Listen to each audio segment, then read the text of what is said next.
بسم اللہ الرحمن الرحیم۔ اگرچہ اسلام میں بلی حلال نہیں ہے لیکن اس کو پاکیزہ اور طاہر حیوانات میں شمار کیا جاتا ہے۔ جو بلیاں کسی کی ملکیت نہ ہو انہیں پالنے میں کوئی حرج نہیں، جیسا کہ حدیث میں ہے۔ رسول اللہ صلی اللہ علیہ وآلہ وسلم نے فرمایا، ایک عورت کو بلی کی وجہ سے عذاب ہوا۔ اس نے بلی کو قید کر کے رکھا یہاں تک کہ وہ مر گئی، پھر اسی بلی کی وجہ سے وہ جہنم میں گئی۔ جب اس نے بلی کو قید میں رکھا تو نہ کھانا دیا، نہ پانی، اور نہ ہی آزاد کیا کہ وہ خود کیڑے مکوڑے کھا کر گزارا کر لیتی، یعنی اس نے بلی کو تڑپا تڑپا کر مارا تھا، اس لیے وہ جہنم میں گئی۔ ایک سائنسی اندازے کے مطابق انسان نے بلی کو 10,000 سال پہلے پالتو جانور بنایا تھا۔ بلی آج کے دور میں سب سے عام پالتو جانوروں میں سے ایک ہے۔ افریقی جنگلی بلیوں کی کئی اقسام کو پالتو بلیوں کے آباء و اجداد سمجھا جاتا ہے۔ بلیوں کو پہلے شاید اس وجہ سے ستایا گیا ہے یہ چوہے کھاتی تھی، اور اکثر اوقات جہاں اناج محفوظ کیا جاتا ہے وہاں انہیں پالا جاتا تھا، لیکن بعد ازاں ان کو انسانوں کے دوست اور پالتو جانور کے طور پر بھی پالا جانے لگا۔ پالتو جسم بلیوں کے جسم پر لمبے یا چھوٹے بال ہوتے ہیں جن کی بنیاد پر ان کا اقسام اور نسلوں کا تعین کیا جاتا ہے۔ آئیے آپ کو وہ حدیث بتاتے ہیں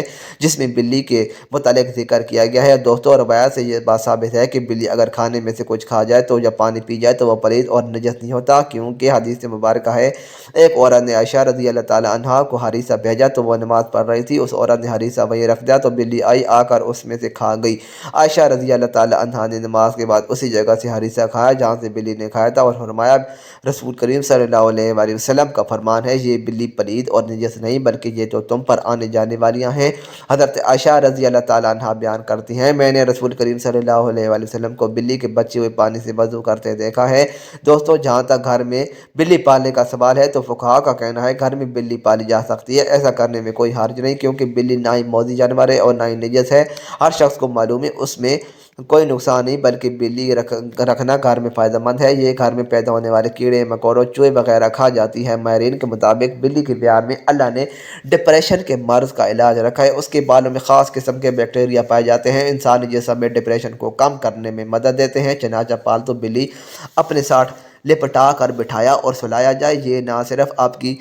کو خوش کر دے گا، بلی کو خوش کر دے گا، بلکہ آپ کو ڈپریشن سے بھی نجات دلا دے گا۔ اب ہم آپ کو بلیوں کے بارے میں کچھ مزید معلومات بتاتے ہیں جو ماہرین کے تجربات کے بعد سامنے آئے۔ ویسے تو یہ معلومات سب کے لیے دلچسپ اور حیرت انگیز ہیں، لیکن جنہوں نے بلیاں پال رکھی ہیں ان کے لیے انتہائی فائدہ مند ہیں۔ ماہرین کے مطابق بلیوں کی اوسط عمر 13 سے 17 سال ہوتی ہے، مگر اکثر بلیاں 20 سال کی عمر تک پہنچ جاتی ہیں۔ دو بلیاں آپس میں کبھی بھی میاؤں کر کے بات نہیں کرتی۔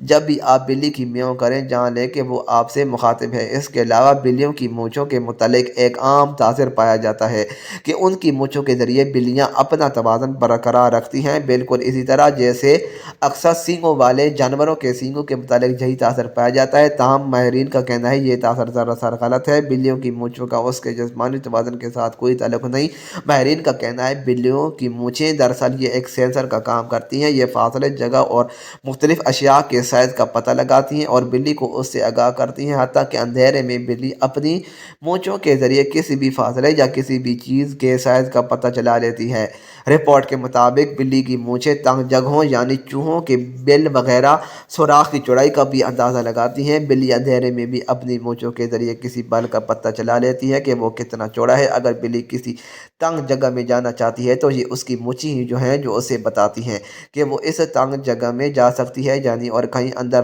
پاس تو نہیں جائے گی۔ اب نقصان دینے والی بلیوں کی بات کرتے ہیں۔ کیا ایسی بلی کو قتل کرنا جائز ہے؟ کیونکہ یہ تکلیف کا باعث ہے،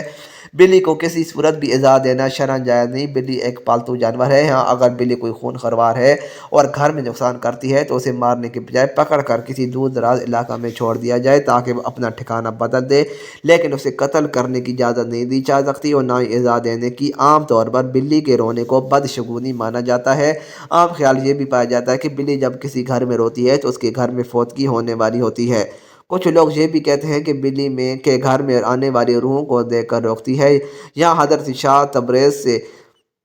منسوب ایک واقعہ بیان کرتے ہیں۔ حضرت شاہ شمس تبریز سے پوچھا گیا، آپ کہتے ہیں کہ بلی کا رونا انسان کے لیے بہتر نہیں ہوتا، ایسا کیوں؟ آپ نے فرمایا، خلقت آدم سے لاکھوں سال پہلے جب زمین پر جنات رہتے تھے کچھ مخلوقات سے جنات نفرت کرتے تھے تو کچھ سے پیار بھی ایسی جنات کا راجہ عزازیل جس کی ایک بیوی تھی جس کا نام کبیرہ تھا وہ بلیوں سے پیار کرتی تھی اور اس کے آس پاس بلیاں ہوا کرتی تھی اور یوں جنات اور یہ بلیاں ساتھ ساتھ رہنے لگے پیار کرنے لگے بلیوں کی جتنی بھی نسل زمین پر موجود تھی اسے کوئی تکلیف ہوتی تھی تو اس کا بدلہ جنات لیا کرتے تھے لیکن جب اللہ نے جنات کی طاقت کو محدود کیا اور ان کے لیے صرف رات کو رکھ دیا تو یہ سلسلہ جانوروں اور جنات کا ٹوٹ گیا لیکن کبیرہ نے کہا اے اللہ ہمیں تو اتنا تنہا نہ کر ہمیں اتنا اکیلا نہ کر تو کچھ جانوروں کو یہ طاقت دی گئی کہ وہ جنات سے بات کر سکے اور انہیں دیکھ سکے ان جانوروں میں بلیاں بھی شامل ہیں اصل میں جنات کے ایام جو وہ زمین پر بسر کرتے ہیں انسان سے 7 دن آگے ہوتے ہیں جو زمین پر ہوتا ہے وہ 7 دن پہلے جنات دیکھ چکے ہوتے ہیں تبھی جب کوئی مرنے والا ہوتا ہے جس گھر میں انتقال ہوتا ہے وہاں جو فرشتے آتے ہیں اللہ نے بلی کی آنکھوں میں یہ طاقت بخشی ہے کہ وہ جنات کو دیکھ سکتے تو وہ فرشتہ موت کو دیکھ سکے تو وہ درد بھری آواز میں رونے لگتی ہے یہ بتانے لگتی ہے کہ اے انسان یہ زندگی جیسے تو ہمیشہ کے لیے سمجھتا ہے جیسے یہ آج مرنے والا ہے ویسے سب مر جائیں گے اپنے اعمال کو بہتر کرو تو لوگوں نے کہا اے اللہ کی ولی اگر ہمارے گھر کے آس پاس بلی روئے تو ہم کیا کریں تو شمس تبریز نے کہا کہ تم حسب توفیق صدقہ کیا کرو اور 27 مرتبہ چاروں کول کا ورد کر کے اللہ سے دعا مانگا کرو اللہ ہر پریشانی سے تمہیں محفوظ رکھے گا مزید اچھی ویڈیوز کے لیے چینل کو ضرور سبسکرائب کریں ویڈیو کو لائک اور شیئر کرنا نہ بھولیں شکریہ